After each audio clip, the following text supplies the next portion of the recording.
I will not be held hostage by anybody. I will not go back out in the field and run routes.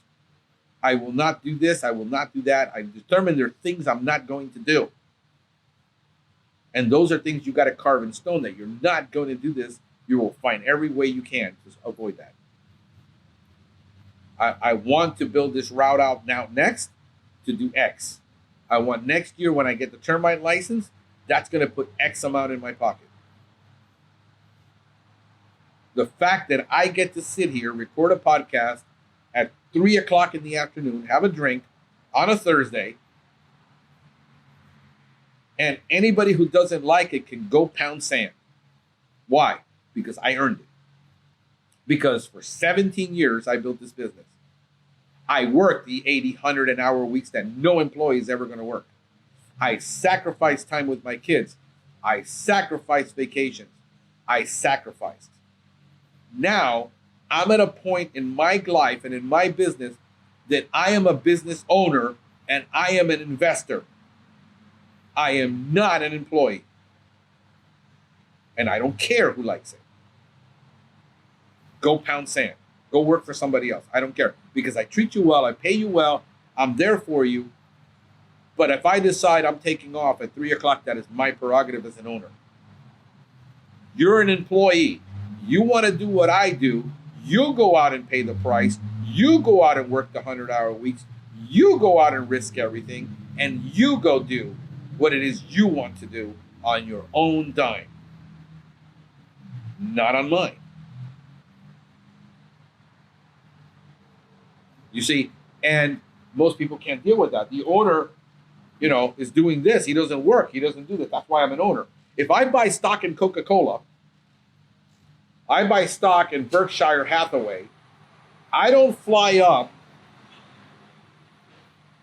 to go see Charlie Bunger and say, Charlie, you know what? I just bought $100,000 worth of your stock. My God, what do I have to do? Do I clean the floors? Do I go become an executive director somewhere? Because I just invested in your company. No, I invested in your company and I'm expecting you to provide a return for me. That's why I invested in you. Most people do not have that mentality when it comes to their business. I don't owe you work. I don't owe you to do anything. I owe you to provide, I am responsible to you to provide the tools and the work and the quality of work and an environment that you can work in, that you can be safe and happy, whatever that means to you. And that's it. Why I hire a manager is to take the hits for me. I hire a shock absorber when I get ready to hire a manager. I don't hire managers so I can go do their job. I hire you to take the headaches that I don't want to handle. Every time I hire to do something I don't want to do, I'm not good at, I don't feel like doing anymore. And that's why I hired you to do it. Don't complain and bitch about the job that you have, because I'll find somebody else that can do it. It's that simple. People can't tolerate that type of talk. That's why I hired you. If I wanted to spray yards under the sun, I would do it myself. I don't want to. And there's always somebody out there. One of the greatest shows in history, the greatest show for me in history as a kid, well, I was actually a young adult at the time, was Dirty Jobs. I absolutely loved that show. That guy was like a man's man.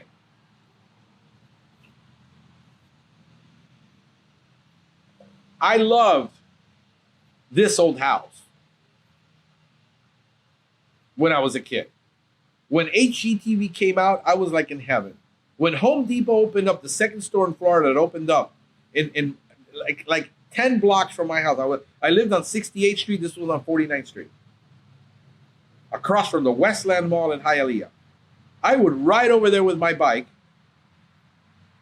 walk inside, and be dumbfounded about how big that place was as a hardware store.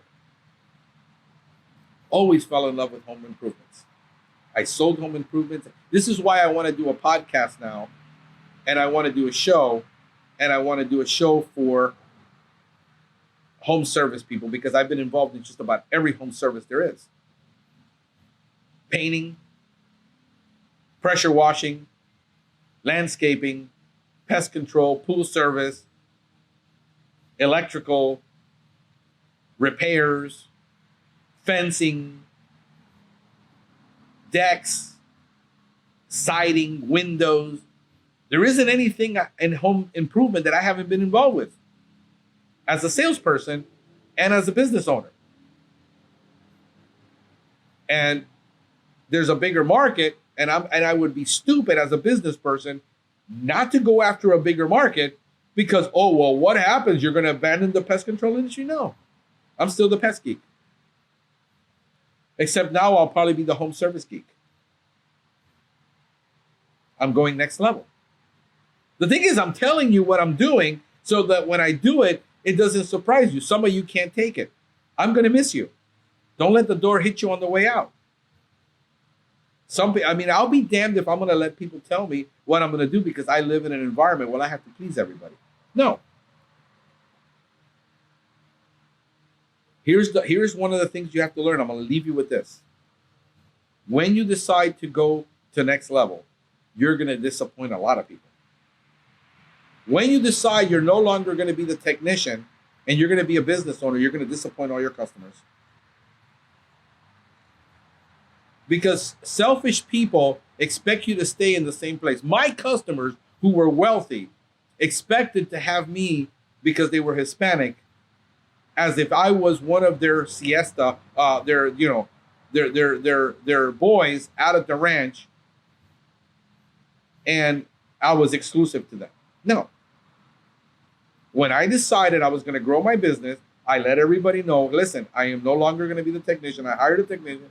And people were like, no, but you have to be the one because I hired you. Originally, I went with you because, well, you went with me because of the wrong reason. Because I never promised you that. And I don't care.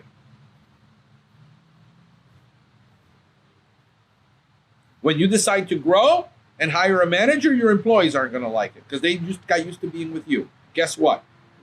That's your problem. When you decide to go to next level, whatever that next level is, everybody around you is going to feel uncomfortable. And when you start talking about next level, you will make people uncomfortable. And you know what you got to find out? The people you make uncomfortable, get rid of them. Go find the people that are comfortable talking your language.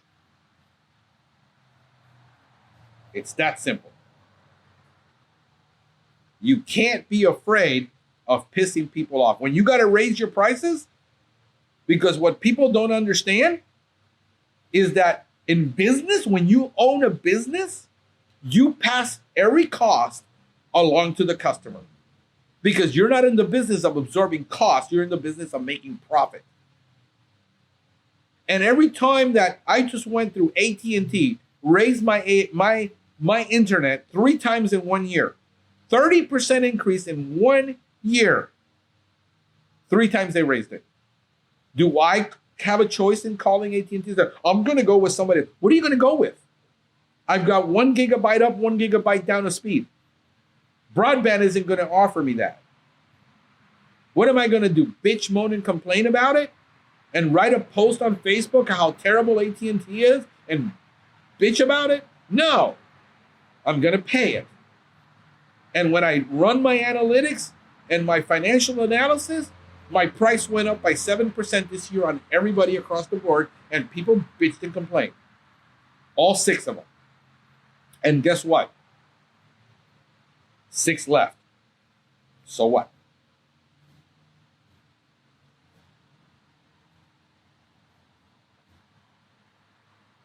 Next level for you is you got to restructure your routes. You got no business driving 45 minutes to go see a client that you're not in that territory just for that client because he expects you to be there on Tuesdays because Tuesday's the only day, because you sold him a service, an inside-outside service, because you needed to eat and you took him on as a client, and now you got to tell that client, guess what, Mr. Client? I will only be on that territory on Thursdays It will be an exterior only service and go pound sand. I got no choice. I'm not going to drive 50 miles out of my way for you anymore. I've decided not to. He's going to be upset and you might lose him. Or he can say, you know what? Fine. Because every other company's doing it. So why am I going to switch? I got to raise your prices because I haven't raised my prices in 2 years. I'm going to raise my prices every year, 3 to 5%, every single year. And I don't have to tell you I'm raising my prices. I'm just going to raise it. And that be it. I sent everybody a letter. You're going to raise your prices again? Yes, Mr. Customer. Because I explained in the letter that last year I only raised it this much. And the economy went up this much. My insurance went up. I don't get to negotiate that. Fuel went up. I don't get to negotiate. Vehicle prices went up. I don't get to negotiate that. Products from the manufacturer went up. I don't get to negotiate that. Fertilizer went up. I don't get to negotiate that. So guess what? Every cost that is raised to me will be passed along to my customer. That's when you become a business person. You don't get to say, well, I don't want to upset everybody at me because my customers, unfortunately, they're poor and they can't afford me. Look, every price went up on them. That's life. I can't change the world. It's not my job to change the world. It's my job to provide a service for you, provide the best quality that I can provide at the best price I can provide it. But at the end of the day, I'm in business for profit. I'm not in business for peanuts. I'm not a circus monkey. I'm in business to do business, and I will do it who can pay my prices. And if you can't, there's somebody who's a bottom feeder. You want to go with them, knock yourself out. What I find in most consulting, every single consulting I've done, everybody's underpriced.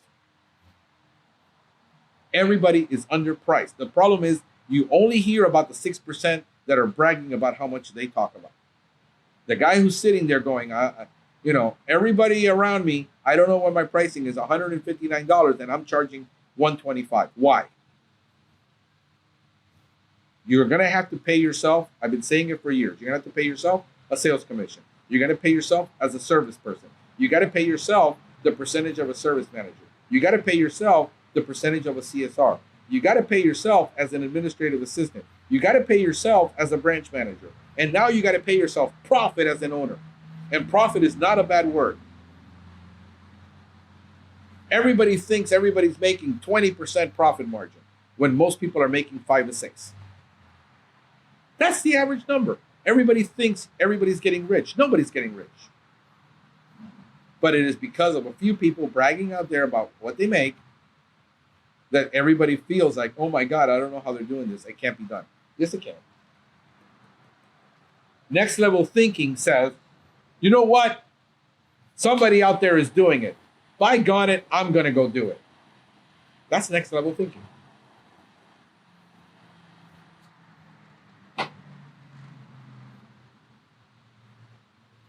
If somebody's doing it, I can go do it. Do you want to go do it?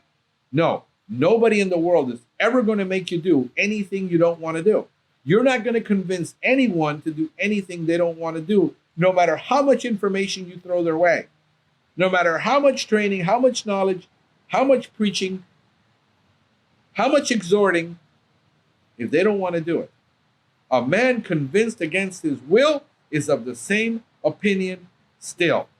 Next level thinking requires that you change the way you think about things. Do ads work? Yes. Do LSA ads work? Yes. Do Google ads work? Yes. Does Yelp work? Yes. Does Angie's List work? Yes. Does mailers work? Yes. You just haven't learned how to do it right. You haven't learned what actually works for you, for your company, for your market. It's different. Does Indeed work for hiring employee? Yes, if you throw enough money at it. Does Nextdoor work? Yes. Does bifenthrin still work? Yes. Is a B&G still useful? Yes. Yet we never use it inside for anything. By the way, we use aerofogs. And no, we don't use them inside for anything. I can't remember the last time I had my guy bring a B&G or an Aerofog inside a house to spray for anything. Silverfish, not needed. Spiders, not needed. And here in South Florida. American roaches, not needed. Ants, not needed. We focus exclusively on bait for about everything and a good exterior perimeter surface.